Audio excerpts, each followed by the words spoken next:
안녕하세요. 법장TV 법장입니다. 많은 분들이 이런저런 법률 상담 및 사연을 주셔서 정말 감사합니다.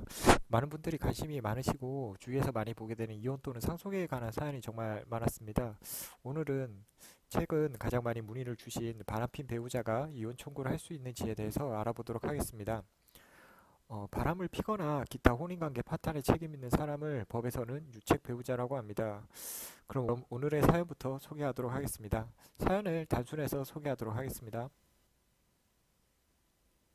A와 B는 10년 전에 결혼을 했습니다. 그런데 A는 3년 전부터 같은 회사에 있는 동료 C와 불륜관계에 빠졌고, 이로 인해서 A는 B와 이혼을 하고 C와 결혼을 하려고 하고 있습니다.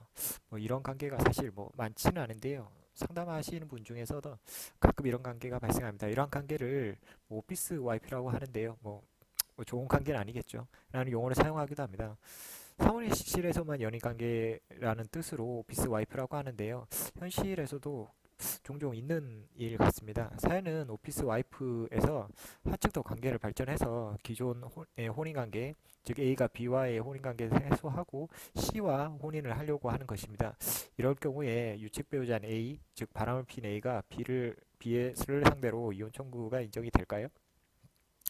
결론적으로 말하면 A가 유책 배우자이기 때문에 B에 대한 이혼 청구가 인정되지는 않습니다. 좀 더 구체적으로 살펴볼 텐데요. 사연을 주신 분이 6가지 정도의 질문을 주셔서 해당 6가지에 대해서 하나하나 좀 살펴보도록 하겠습니다. 그렇다면 만약에 B도 A의 이혼 청구에 의해서 이혼을 원한다면 어떨까요? A가 만약에 B에게 이혼을 청구했어요. 근데 원래대로라면 A가 유책 배우자이기 때문에 이 이혼 청구는 인정이 되지 않을 거예요. 근데 B도 A랑 살아보니까 맞지도 않고 A의 어떤 불륜 행위나 이런 거에 대해서 더 이상 같이 살고 싶지 않다면 뭐 이혼에 대해서 자신이 받아들일 수도 있어요. 그러면 당연히 법원 입장에서는 A랑 B가 모두 다 이혼을 원하기 때문에 이혼은 된다고 봐요. 이혼을 당연히 인정이 돼요. 다만 이혼에서 재산 분할이나 위자료가 중요한데, 유책 배우자에게는 재산 분할에 있어서나 위자료에 대해서나 다 불리하게 적용이 돼요.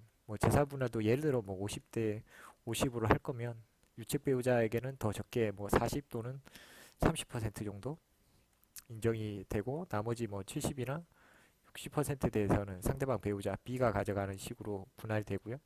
물론 어느 정도의 파탄 원인이나 유책 정도에 따라 다르기 때문에 대략적으로 재산 분할에서는 이렇게 적게를 가져갈 수밖에 없어요. 위자료도 어느 정도 어느 기간 동안 부정해냈는지 정도, 다른 특별한 사유 같은 걸 보기 때문에 딱 잘라서 얼마라고 말씀드릴 수는 없는데, 보통 3년 정도의 부정행위가 있다면 한 1천만 원에서 한 3천만 원 정도 선일 거예요. 이 정도 위자료는 A가 당연히 부담을 해야 돼요. 3번, B가 C를 상대로 위자료 총괄은 얼마나 정도 할 수 있는가? 방금 설명드렸죠. 한 3년 정도면 1천만 원에서 한 3천만 원 선일 것 같아요.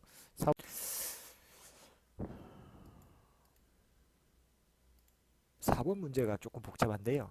만약에 C에게도 배우자가 있다면 C의 배우자는 A에게 위자료를 청구할 수 있나요? 조금 사실관계 정리해보면 A와 B가 배우자였어요.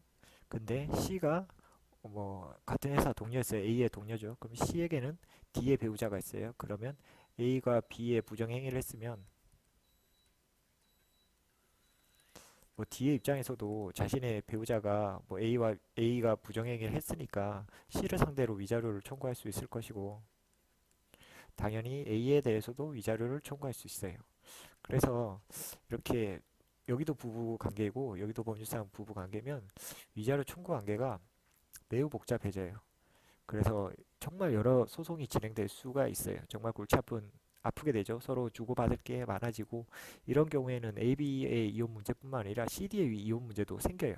D가 이런 사실을 알게 되면 이혼 청구를 하는 경우가 부정행위에 관한 증거를 어떻게 수집하느냐. 5번째, 부정행위에 관한 증거를 어떻게 수집하느냐. 예전처럼 증거를 수집하기가 요즘에는 정말 쉬워요, 사실. 왜냐면 A가 C랑 부정행위를 하면 사실 뭐 요즘에는 스마트폰을 다 쓰니까요. 스마트폰을 쓰니까 사실 대화 내역이 많아요.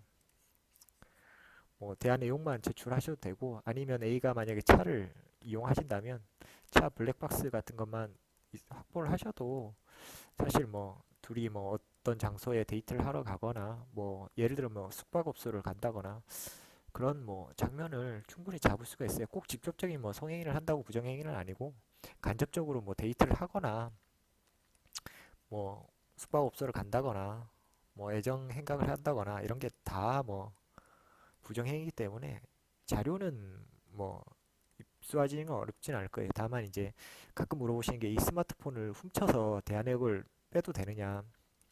되긴 돼요. 민사상 증거로 쓸 수는 있는데 처벌받을 수는 있어요. 개인정보법 위반 기타 등 처벌받을 수 있는 한 증거는 사용할 수 있어요.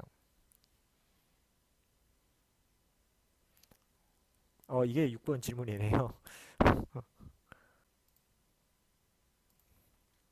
방금 설명드렸죠? 뭐 B가 A의 핸드폰 훔쳐도 되냐? 예, 훔칠 수는 있어요. 훔쳐도 되고 이게 민사상 증거로는 효력이 있는데 다만 B가 A의 뭐 핸드폰을 훔치면 부부관계 때문에 뭐 졸도죄는 성립하지 않을 가능성이 매우 큰데 다만 개인정보법 위반 뭐 이런 게 되기 때문에 처벌될 가능성이 있어요. 뭐 벌금 정도 나오겠죠. 이상 오늘 주신 사연에 대해서 답변이 되셨으면 좋겠고요.